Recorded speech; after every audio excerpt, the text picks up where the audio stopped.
یہ پہاڑ سلہٹ کے تھے اور ان پر سوائے کانٹے دار جھاڑیوں کے اور کہیں کہیں چھوٹے درختوں کے کچھ نہیں تھا، جن کو دیکھ کر جی گھبرانے لگا اور تھار مارنے کا شوق کم ہونے لگا۔ لیکن فاریسٹ گارڈ کے پیچھے پیچھے بڑی کیلوں والا بوٹ پہنے ہوئے، جو کہ سلہٹ کے پہاڑوں پر جہاں مٹی کا نام نہ تھا پھسلتا تھا، میں اپنے آپ کو گھسیٹتا رہا۔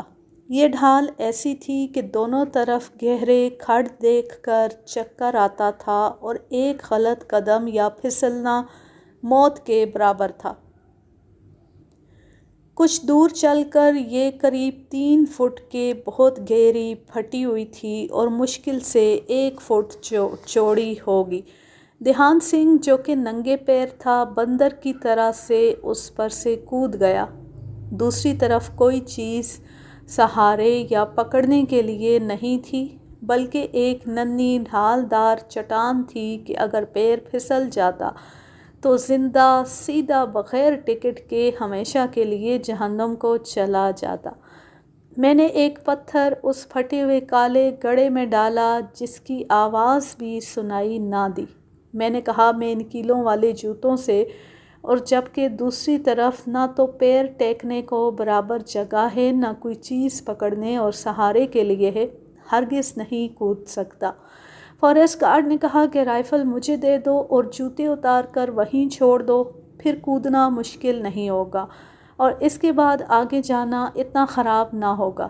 میں سوچتا رہا اور جوتے اور موزے اتار کر بڑی ہمت کر کے کودا۔